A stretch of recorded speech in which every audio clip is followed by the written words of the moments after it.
ನಮಸ್ಕಾರ ಸ್ನೇಹಿತರೆ. South Africa ವಿರುದ್ಧದ ಎರಡನೇ ಏಕದಿನ ಪಂದ್ಯ ಸೋತಾದ ಬಳಿಕ ಬಿಕ್ಕಿ ಅತ್ತ ನಾಯಕ ಕೆಎಲ್ ರಾಹುಲ್. ಅಷ್ಟಕ್ಕೂ ಹೀನಾಯವಾದ ಸೋಲಿನ ಬಳಿಕ ಪೋಸ್ಟ್ ಮ್ಯಾಚ್ ಪ್ರೆಸೆಂಟೇಷನ್ ವೇಳೆ ರಾಹುಲ್ ಹೇಳಿದ್ದೇನು ಗೊತ್ತಾ?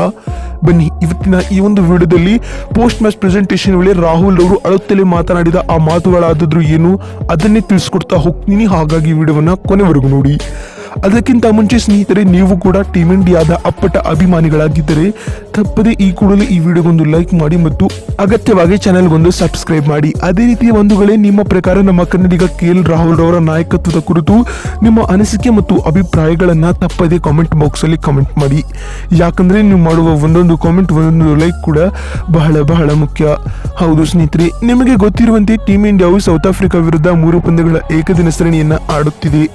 ಜೋಹಾನ್ಸ್ಬರ್ಗ್ ನಲ್ಲಿ ನಡೆದ ಭಾರತ ಮತ್ತು ಸೌತ್ ಆಫ್ರಿಕಾ ನಡುವಿನ ಮೊದಲ ಏಕದಿನ ಪಂದ್ಯದಲ್ಲಿ ಟೀಮ್ ಇಂಡಿಯಾದ ದಾಳಿಗೆ ತತ್ತರಿಸಿದ ಸೌತ್ ಆಫ್ರಿಕಾ ತಂಡವು ಈ ಒಂದು ಪಂದ್ಯವನ್ನು ಟೀಮ್ ಇಂಡಿಯಾವು ಭರ್ಜರಿಯಾಗಿ 8 ವಿಕೆಟ್ಗಳಿಂದ ಗೆದ್ದುಕೊಂಡಿತು. ಆದರೆ ಸೇಂಟ್ ಜಾರ್ಜ್ ಅಂತಾರಾಷ್ಟ್ರೀಯ ಕ್ರೀಡಾಂಗಣದಲ್ಲಿ ನಡೆದ ಎರಡನೇ ಏಕದಿನ ಪಂದ್ಯದಲ್ಲಿ ಟೀಮ್ ಇಂಡಿಯಾಗೆ ಸೌತ್ ಆಫ್ರಿಕಾ ತಂಡವು ತಕ್ಕ ತಿರುಗೇಟನ್ನ ನೀಡಿದೆ ಅಂತ ಹೇಳಬಹುದು. ಹೌದು ಸ್ನೇಹಿತರೆ, ಸೇಂಟ್ ಜಾರ್ಜ್ ಅಂತಾರಾಷ್ಟ್ರೀಯ ಕ್ರೀಡಾಂಗಣದಲ್ಲಿ ನಡೆದ ಭಾರತ ಮತ್ತು ಸೌತ್ ಆಫ್ರಿಕಾ ನಡುವಿನ ಎರಡನೇ ಏಕದಿನ ಪಂದ್ಯದಲ್ಲಿ ಟಾಸ್ ಸೋತು ಮೊದಲು ಬ್ಯಾಟಿಂಗ್ ಮಾಡಿದ ಟೀಮ್ ಇಂಡಿಯಾವು ಉತ್ತಮ ಆರಂಭವನ್ನು ಪಡೆದುಕೊಳ್ಳಿರಲಿಲ್ಲ. ಸ್ನೇಹಿತರೆ, ಋತುರಾಜ್ ಗಾಯಕ್ವಾಡ್ ಅವರು ತಾವು ಎದುರಿಸಿದ ಎರಡನೇ ಎಸೆತದಲ್ಲಿ ವಿಕೆಟ್ ಒಪ್ಪಿಸಿ ಹೊರ ನಡೆದರು. ಇದರೊಂದಿಗೆ ಟೀಮ್ ಇಂಡಿಯಾವು ಎರಡನೇ ಏಕದಿನ ಪಂದ್ಯದಲ್ಲಿ 46.2 ಓವರ್ಗಳಲ್ಲಿ 211 ರನ್ಗಳಿಗೆ ಆಲ್ಔಟ್ ಆಯಿತು. ಸ್ನೇಹಿತರೆ, ಟೀಮ್ ಇಂಡಿಯಾ ತಂಡದ ಪರ ಬ್ಯಾಟಿಂಗ್ ನಲ್ಲಿ ನಾಯಕ ಕೆಎಲ್ ರಾಹುಲ್ ಅವರು ಆಕರ್ಷಕ ಅರ್ಧಶತಕದ ಇನ್ನಿಂಗ್ಸ್ ಆಡಿದರೆ ಸಾಯಿ ಸುದರ್ಶನ್ ರವರು 62 ರನ್ಗಳನ್ನು ಬಾರಿಸುವ ಮೂಲಕ ಟೀಮ್ ಇಂಡಿಯಾಗೆ ಆಸರೆಯಾಗಿ ನಿಂತರು. ಇನ್ನು ಅತ್ತ ಸೌತ್ ಆಫ್ರಿಕಾ ತಂಡದ ಪರ ಬೌಲಿಂಗ್ ನಲ್ಲಿ ಬರ್ಜರ್ ಅವರು 3 ವಿಕೆಟ್ ಕಬಳಿಸಿ ಮಿಂಚಿದರು. ಇದರೊಂದಿಗೆ ಟೀಮ್ ಇಂಡಿಯಾವು ಸೌತ್ ಆಫ್ರಿಕಾ ತಂಡಕ್ಕೆ ಸರಣಿಯನ್ನು ಜೀವಂತವಾಗಿರಿಸಿಕೊಳ್ಳಲು ಟಾರ್ಗೆಟ್ ಆಗಿ 112 ರನ್ಗಳನ್ನು ನೀಡಲಾಗಿತ್ತು. ಸ್ನೇಹಿತರೆ, ಇನ್ನು ಈ ಗುರಿಯನ್ನು ಬೆನ್ನಟ್ಟಿದ ಸೌತ್ ಆಫ್ರಿಕಾ ತಂಡವು ಉತ್ತಮ ಆರಂಭವನ್ನು ಪಡೆದುಕೊಂಡಿತು.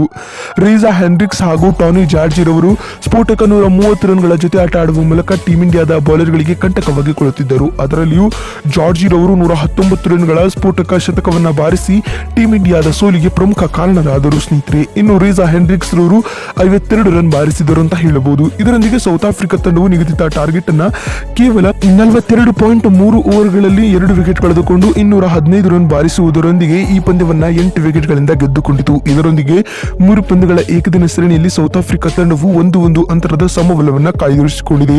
ಇನ್ನು ಆಫ್ರಿಕಾ ವಿರುದ್ಧದ ಎರಡನೇ ಏಕದಿನ ಪಂದ್ಯದಲ್ಲಿ ಟೀಮ್ ಇಂಡಿಯಾದ ಈ ಹೀನಾಯ ಸೋಲಿನ ಕುರಿತು ಮಾತನಾಡಿದ ಕೆಎಲ್ ರಾಹುಲ್ ಅವರು ಏನ್ ಹೇಳಿದ್ದಾರೆ ಅಂತ ನೋಡ್ತಾ ಬರುವುದಾದ್ರೆ, ಪೋಸ್ಟ್ ಮ್ಯಾಚ್ ಪ್ರೆಸೆಂಟೇಷನ್ ವೇಳೆ ಕೆಎಲ್ ರಾಹುಲ್ ಅವರು ಭಾವುಕರಾಗಿ ಹೀಗೆ ಹೇಳಿದ್ದಾರೆ: ಇಂದಿನ ಆಟವು ನಮ್ಮ ತಂಡದ ಆಟವಾಗಿರಲಿಲ್ಲ.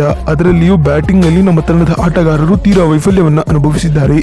ಸಾಯಿ ಸುದರ್ಶನ್ ಅವರು ಈ ಕಷ್ಟದ ಪಿಚ್ ನಲ್ಲಿಯೂ ಆಕರ್ಷಕ ಅರ್ಧಶತಕವನ್ನ ಬಾರಿಸಿದ್ದು ನಮಗೆ ತೃಪ್ತಿ ನೀಡಿದೆ. ಆದರೆ ನಾವು ಮುಂದಿನ ಪಂದ್ಯಗಳಲ್ಲಿ ಖಂಡಿತವಾಗಿಯೂ ಪುಟಿದೇಳುವ ವಿಶ್ವಾಸದಲ್ಲಿದ್ದೇವೆ ಮತ್ತು ನಾವು ಈ ಒಂದು ಪಂದ್ಯದಲ್ಲಿ ಅನುಭವದ ಕೊರತೆಯನ್ನ ಅನುಭವಿಸಿದೆವು. ನಮ್ಮ ತಂಡದ ಜೊತೆ ವಿರಾಟ್ ಕೊಹ್ಲಿ ಹಾಗೂ ರೋಹಿತ್ ಶರ್ಮಾ ಅವರು ಇಲ್ಲದೆ ಇದ್ದಿದ್ದು ನಮ್ಮ ತಂಡದ ಸೋಲಿಗೆ ಎಲ್ಲೋ ಒಂದ್ ಕಡೆ ಪ್ರಮುಖ ಕಾರಣವಾಯಿತು ಎಂದು ಪೋಸ್ಟ್ ಮ್ಯಾಚ್ ಪ್ರೆಸೆಂಟೇಷನ್ ವೇಳೆ ಅಳುತ್ತಲೇ ನಮ್ಮ ಕನ್ನಡಿಗ ಕೆಎಲ್ ರಾಹುಲ್ ಅವರು ಹೇಳಿದ್ದಾರೆ. ಇನ್ನು ಮಾತು ಮುಂದುವರೆಸಿದ ಕನ್ನಡಿಗ ಕೆಎಲ್ ರಾಹುಲ್ ಅವರು 3ನೇ ಏಕದಿನ ಪಂದ್ಯವನ್ನ ಗೆದ್ದು ಸರಣಿಯನ್ನ ನಾವೇ ಕೈವಶಪಡಿಸಿಕೊಳ್ಳಲಿದ್ದೇವೆ.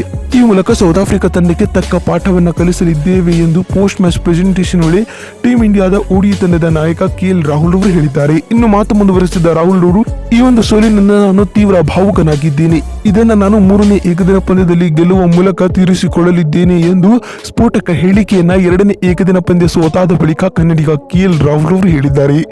ನೋಡಿದ್ರಲ್ಲ ಬಂಧುಗಳೇ, ಟೀಮ್ ಇಂಡಿಯಾ ವಿರುದ್ಧದ 2ನೇ ಏಕದಿನ ಪಂದ್ಯ ಸೋತಾದ ಬಳಿಕ ರಾಹುಲ್ ಹೇಳಿದ್ದೇನು ಅಂತ ತಿಳಿಸಿಕೊಡುವ ನಮ್ಮ ಈ ಪ್ರಯತ್ನ ನಿಮಗೆ ಇಷ್ಟವಾಗಿದ್ದಲ್ಲಿ ತಪ್ಪದೆ ಈ ಕೂಡಲೇ ಈ ವಿಡಿಯೋಗೊಂದು ಲೈಕ್ ಮಾಡಿ ಮತ್ತು ಅಗತ್ಯವಾಗಿ ಚಾನೆಲ್ಗೊಂದು ಸಬ್ಸ್ಕ್ರೈಬ್ ಮಾಡಿ. ವಿಡಿಯೋವನ್ನು ಇಲ್ಲಿವರೆಗೂ ನೋಡಿದ್ದಕ್ಕಾಗಿ ಧನ್ಯವಾದಗಳು.